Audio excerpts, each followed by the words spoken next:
Nagbabalik na naman ang inyong tagapaglingkod ng mga balita at pawang katotohanan lamang naging mainit nga na usapin sa mundo ng social media.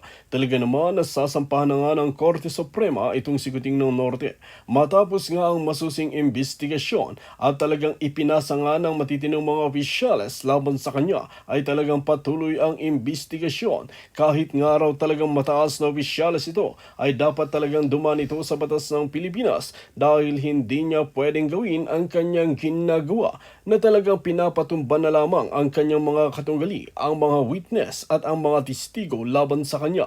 Ito nga ang tila nakakalungkot na katotohanan dahil maraming korap na opisyales na talagang naniniwala nga kay Kuting ng Norte at hindi na nila ginagampanan ang kanilang tungkulin. Ang importante sa kanila ay makakulimbat sila ng kaban ng bayan at wala na silang pakialam sa kanilang sinumpaan na salaysay nung sila pa ay tumatakbo. Dito nga natin mapapansin na hindi na muling makakaupo ang pamilya ni Kuting ng Norte sa bansang Pilipinas na ito at talagang dapat ng palitan dahil ngayon nga raw ay talagang nakita na natin kung ano nga ba talaga ang totoong pakay ni Kuting ng Norte sa bansang Pilipinas na ito na mangulimbat ng kaban ng bayan at paghigantihan ang taong bayan at hindi manilbihan ang kanyang kagustuhan. Well mga kaibigan, para nga sa karagdagang impormasyon, panoorin nga natin ang buong video at kung bago ka lamang sa aking channel, huwag kalimutan i-click ang subscribe button at notification bell para lagi kang updated sa ating mga bagong video. At para sa sulit viewers natin dyan,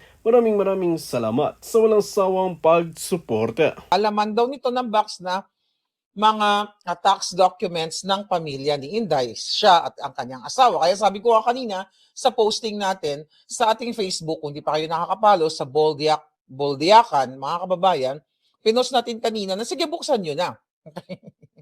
Buksan nyo na para madagdagan ang inyong kaso. Dahil ito ay harapan sa paglalabag ng batas. Ngayon, mga kababayan, so, ang simula ng kadyutahang hearing nila, bubuksan ba yung box? Kailangan buksan ang box kasi ito ay hinihingi ng taong bayan na kailangan bugyan ng box. Bakit naduwag kayo mga yawa kayo? I think 30 plus ang nag-negative, ang 6 ang nag-affirm na okay, buksan natin ang box. Even Congressman Paulo Marcoleta encouraged them na sige, buksan niyo yung box. Basta alam nyo lang na ang inyong pananagutan kapag ginawa nyo yung mga ganyan. Di ba? So yun, mga palangga.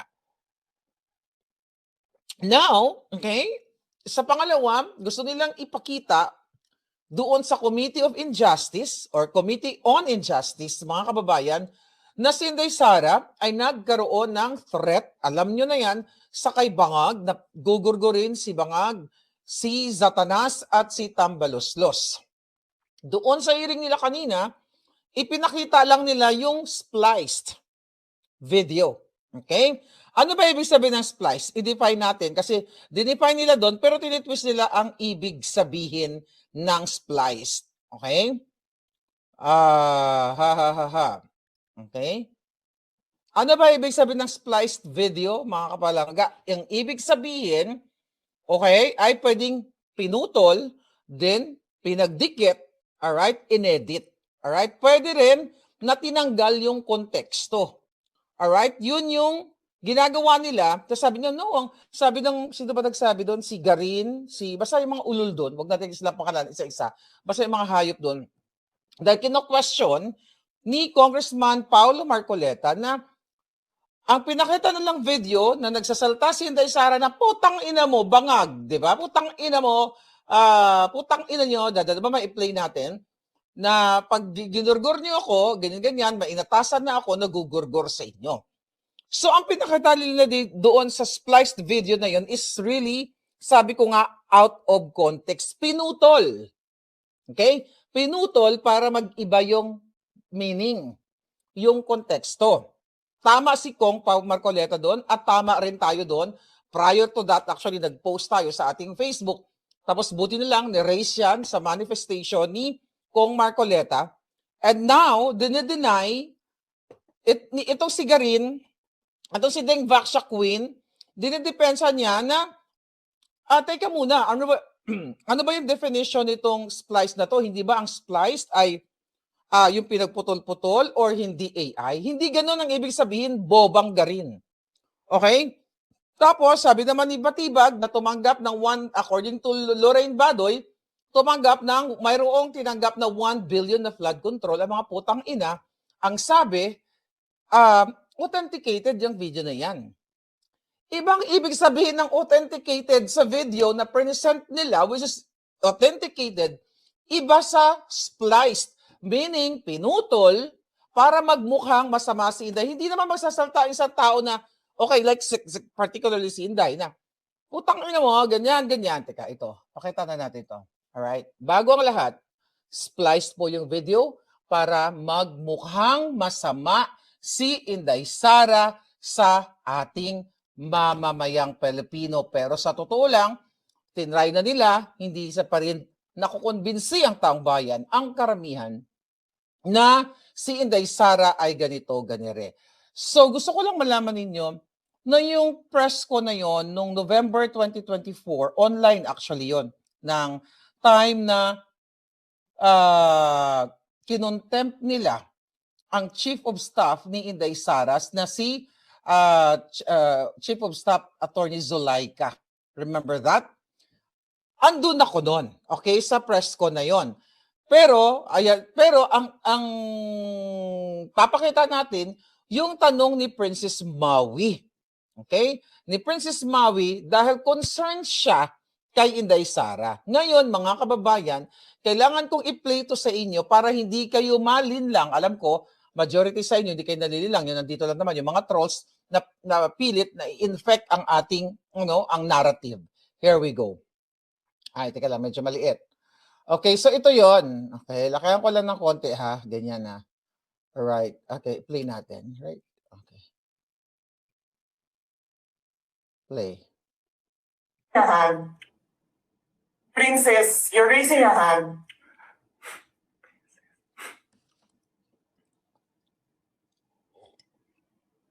Princess, you're raising your hand. Hello? Naririnig po ba ako, Princess Maui? Yes. Oh, thank you. Good morning po, Madam Vice President. Thank you so much na po pala sa dala niyong opya nung hearing na pumunta kayo for PRRD. Kami yung nasa likod niyo po, yung tinawag nilang bastos kasi pumalak pa kami because of Congresswoman Cardema. Ayan. Thank you, ma'am. Nakakain kami. Ako po'y natatakot kumain ng pagkain doon baka mamaya. Ma'am, mag-iingat po kayo. Nasa teritoryo kayo ng kalaban. Okay? Based sa boses ni Princess Maui, 'di ba? Nagpasalamat siya dahil during that time yan yung inibita si PRRD sa hearing nga diyan sa mga hayop na yan. Okay? Ng mga baletagang.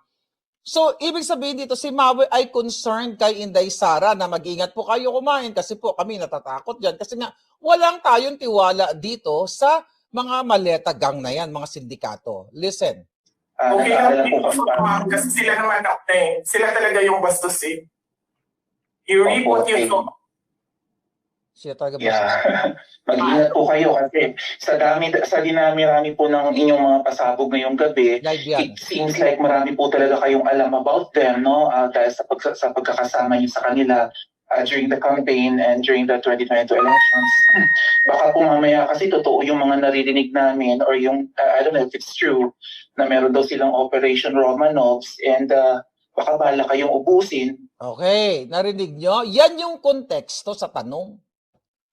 Na meron po kaming naririnig, okay, na baka ubusin kayo, meaning ubusin ang pamilyang Duterte.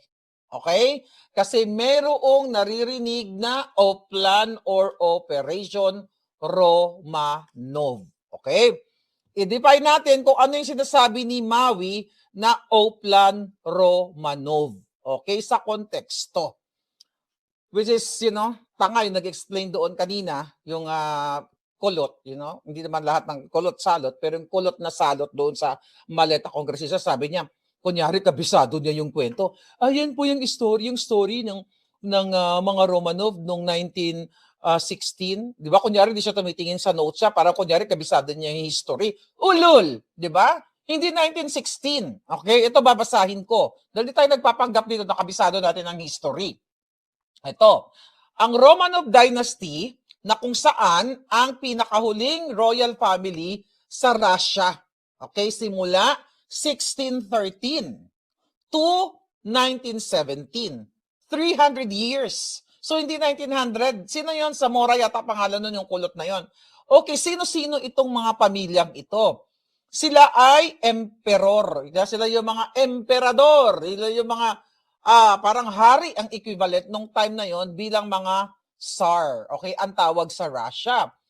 Dito, nung panahong yun, sila ay naghari sa Russia. Alright? Ngayon, ang question, bakit bumagsak ang pamilyang ito? Dahil sa sobrang kahirapan ng World War I. Alala niyo yun, wala pa tayo noon, di ba? So naggalit ang mamamayang Russians sa pamilyang ito, ang pamilyang Romanov na naghari sa loob ng 300 taon, kaya nagkaroon ng Russian Revolution. Meaning, na ba, di ba? Ang ibig sabihin nito ay pinatalsik sila yung monarkiya ng Russian family na ito, which is Romanov Dynasty, ay pinatalsik sila ng taong bayan, which is Russians. Yan ang kwento niyan. Kaya kung i-connect mo sa tanong ni Maui na mag-ingat po kayo, pinag-ingat si Inday Sara na sabi niya, mag-ingat po kayo kasi may naririnig kami na yun na may plano, yung Operation Romanov. Ito yun, na ibig sabihin, may naririnig si Maui, maaari may nagsabi sa kanya na uubusin ang pamilyang Duterte. Okay? Balikan natin yung pamilyang Romanov. So dito, okay, noong 1918, ginorgor si Nicholas II. Okay? Siya, asawa niya at ang kanyang mga anak. Sino ang gumawa nito? Ang mga revolusyonaryong matatapang sa Russia na ang tawag sa kanila ay Bolsheviks para tuluyan ng wakasan ang kanilang pamumuno, di ba? Sa Russia. Yan ang operation, ayan ang pamilyang Romanov. Kaya ngayon, ang sinasabi ni Maui dito, mag-ingat po kayo kasi may narinig kami na mayroong plan or Operation Romanov. Actually, incomparable ang mga Duterte sa mga Romanovs.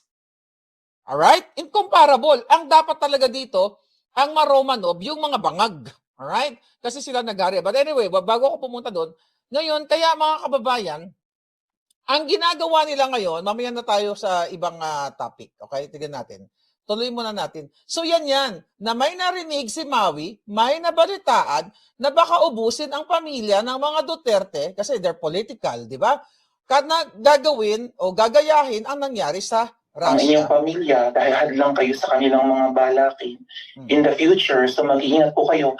Kami po kasi kami ng EDSA Friday crew, kami yung bumababa every Friday dyan sa EDSA because we believe yan yung tamang venue sa dinami-rami na ng problema natin. Ang kaya lang naman po namin gawin ay manawagan na bumaba na yan. Bangag. Ano po kaya ang remedy naman ninyong mga nasa posisyon or ng mga kayang labanan itong napakarami na pong ginagawang corruption at krimen laban sa taong bayan? Ano po ang pwede nyo maging remedy para matapos na ito? Lalo't nagsisigaw na po ang taong bayan na mag-people power na. Yes. Huwag kang mag-alala, ma'am, sa security ko. Okay? Kasi may kinausap na ako na tao. Okay. Sinabi- Sulat ko muna yan kasi tinwist din nila yan yung tungkol sa security. Sulat ko lang. Si Tinyo. Tinyo yata. Sulat ko yung ulol na yun. Okay? Sabi niya ni Inday Sara, wag po kayo mag-alala, ma'am, sa security ko. Okay, balikan na natin para maintindihan ninyo. Alright. Sa security ko. Teka. Lalo't nagsisigaw na po ang taong bayan na mag-people power na. Yes. Huwag kang mag-alala, ma'am, sa security ko. Kasi may kinausap na ako na tao. Okay. Sinabi ko sa kanya, kapag pinatay ako, patayin mo si BBM, si Lisa Araneta, at si Martin Romualdez. No joke. Okay. Patayin mo si BBM, si Lisa Araneta, at si Martin Romualdez. No. Okay. Huwag po kayo mag-alala, ma'am, sa security ko. Sa Tagalog, huwag po kayo mag-alala, ma'am. Tagalog yun, sa seguridad ko. Okay? Sa safety ko. Right? Kasi may inatasan na akong tao. Balikan natin. Intindihin natin. No joke sa security ko kasi may kinausap na ako na tao. May kinausap. Sinabi ko sa kanya, kapag pinatay ako, patayin mo si BBM, si Lisa Araneta, at si Martin Romales. No joke. No joke. Nagbilin na ako, ma'am. Nagbilin si Inday. Pag namatay ako, Pinatay siya. sabi ko, huwag ka tumigil na hanggang hindi mo mapatay sila. And then he said yes. Okay. So, alam mo, ma'am, yan ang lagi kong sinasabi sa Makabayan now, nung mayor pa ako. Ang laban, wala dyan sa EDSA, ma'am. Wala dyan sa mga highway yan. Okay, bago ko makalimutan. Okay, kanina, pinipilit nilang i-twist doon sa maletas kongresistas. May angulo sila sinabi, so, sabi ng yung Tinyo, yung NPA aligned. So, ibig sabihin na pwedeng inatasan ni Inday Sara na ang assassins daw, ang gugurgur sa kay Bangag, kay Satanas at kay Tambaluslos ay ang security detail ni Inday. Okay, kat balikan nyo.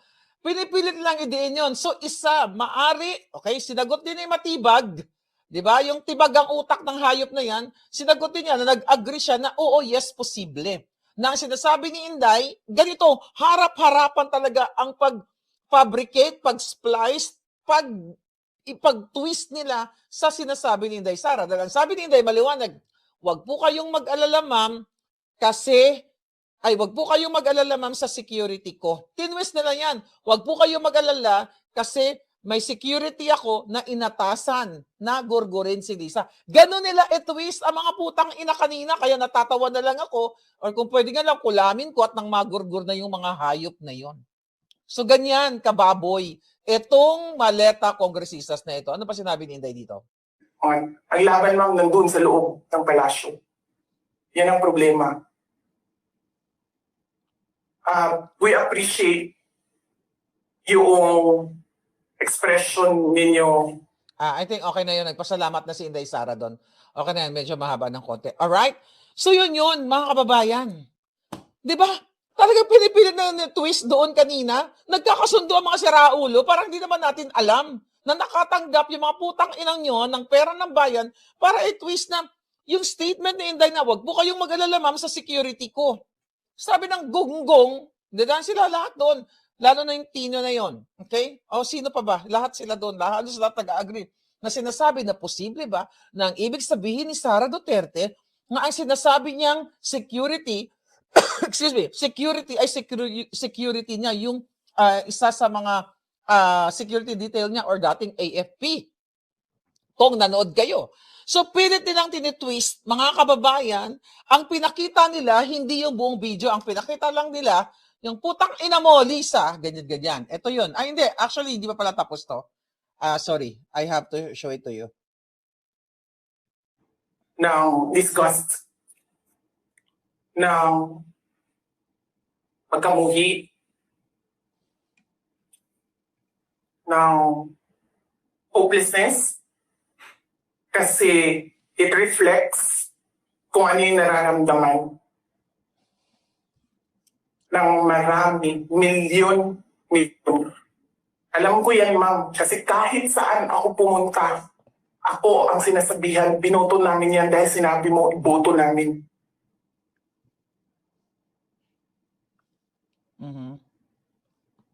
So, yes, ma'am. Maraming salamat sa ginagawa ninyo. Dahil sa ginagawa ninyo, I'm sure nakikita yan. Ang taong bayan, ina-appreciate nila yan. Marami sa ating mga kababayan ang gusto sumali sa inyo. Pero sa sobrang hirap ng buhay ngayon, hindi nila maiwanan yung mga trabaho nila at hanap buhay nila para pumunta sa daan. Bakit sila naghihirap? Bakit? Dahil sa gobyerno. Di ba dapat yung gobyerno natin ang nagpapagaan ng buhay ng tao? Bakit ang gobyerno natin ang nagpapahirap lalo sa tao?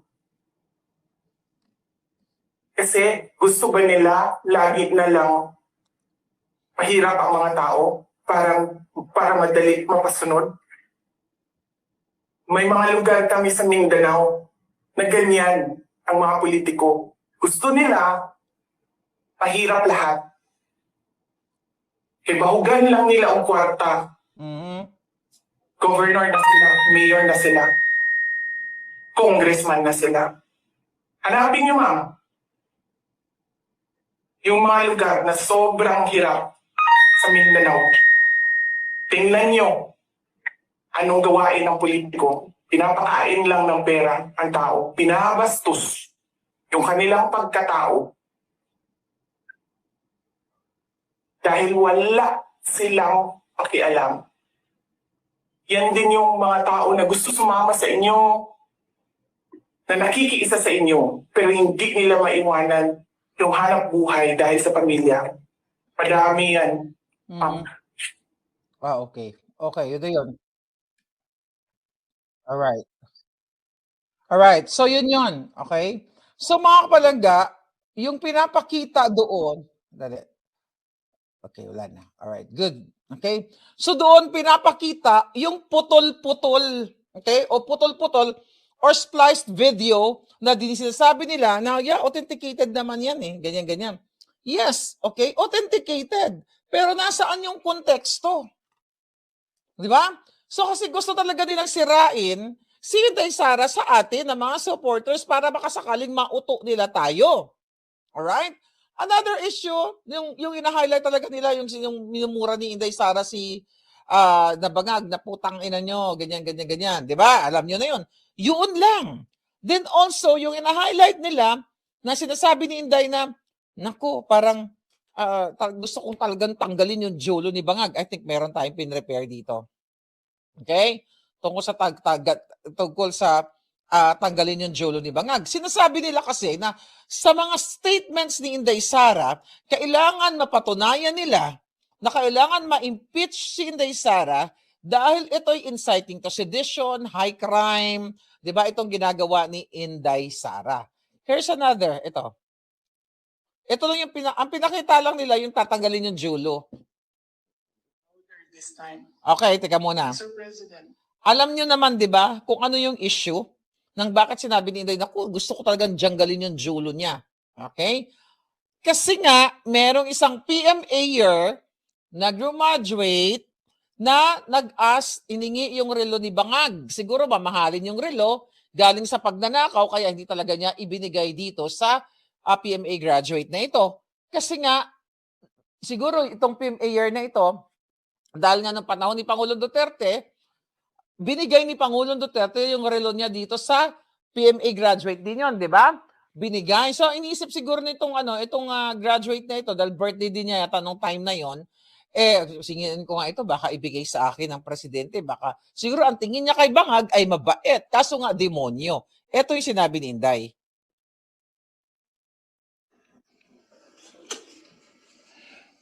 Inulit ng bata, louder this time. Mr. President, can I have your watch as a graduation gift? Nasagot niya. Why? Why will I give you my watch? Tang mo? Diba, tama ba yan? Kung presidente ka, ako, bigay ko na. Okay, hindi kahit hindi manghingi, bigay ko na as gift. Oh, yan yung konteksto. Hindi lang basta-basta sinabi ni Inday Sara na, janggalin ko yung jolo niya. Wasn't feeling very well. Andun lang ako, nakakatayo ako doon kasi may gamot ako. May sakit siya nun eh. Gusto ko tanggalin yung ulo niya ba? Alam mo kung ano ibig sabihin? Imagine myself. Gusto tanggalin yung jolo ni Bangag. Okay? Kasi nga, unang-una, madamot. Ang dami nang ninanakaw. Yun na lang ang maibibigyan niyang konting saya sa graduate. Okay? Ngayon, mga kababayan, kaya siguro ang frustration ni Inday Sara dahil ano bang klaseng presidenteng ito? Ano ba naman 'yun? 'Di ba? Ibigay mo yung relo pero dahil nga madamot, magdanakaw nga gusto nila, nakaw lang sila ng nakaw. Yan 'yon, mga kababayan. Right? So now, 'yun ang pinapakita nila na ang Vice President gustong gurgurin si Bangag, si Pangulong Bangag nila. So pinagdudugtong-dugtong nila ang mga kasinungalingan, ang mga twisted information nila. Then meron pa sila doon yung tungkol sa sinabi ni Inday at yanong si Inday nung I think that was 2024, yung right after na nag-resign siya as Secretary of Education. Tinanong siya ng mga reporters, pupunta ka ba sa State of the Nation address ni Bangag? Ang sagot ni Inday, hindi siya pupunta. Yun yung konteksto. Kasi sabi niya, parang I am a designated survivor. Alright? So, mga palangga, yan ngayon.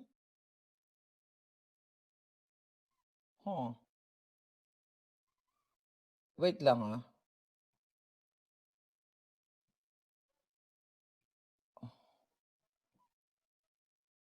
moderator? Who's moderator? Okay. Tignan natin palangga. Okay. Sige, I think that's okay. Yeah. So ngayon, pinutol-putol nila. Even yung kay Basti, okay, na sinasabi ni Basti kanina doon, na think of kay Bangag, kanina pala, yung mga previous video ni Basti. Okay? Na think of the Romanovs. Okay? Think of the Benito Mussolini. Think of what happened to you in 1986. And sabi niya, will continue. Sabi niya, you have to consider to that direction. Sabi niya, you have to consider that direction that you are taking. Ibig sabihin ni Basti doon na baka magalit ang taong bayan at ito ang mangyayari sa inyo. Di ba? Pero tinitwist nila na yung gagawa ng gurgur ay ang mga Duterte. Well, anong expect mo? Talagang gusto nilang sirain, babuyin, o magpakalat ng kasinungalingan laban sa mga Duterte. Hindi umubra si Madriaga. Hindi umubra lahat ang kasinungalingan nila. Tapos eto na naman, mga kababayan. Alright? So yan yun. Teka, kuha lang tayo ng water. Okay? Okay lang tayo ng water. Alright. Ay, ito pala yun. Okay. Okay. Mga hayop, di ba? So now, mga palangga, sinuha ang lola nyo. Okay? Okay.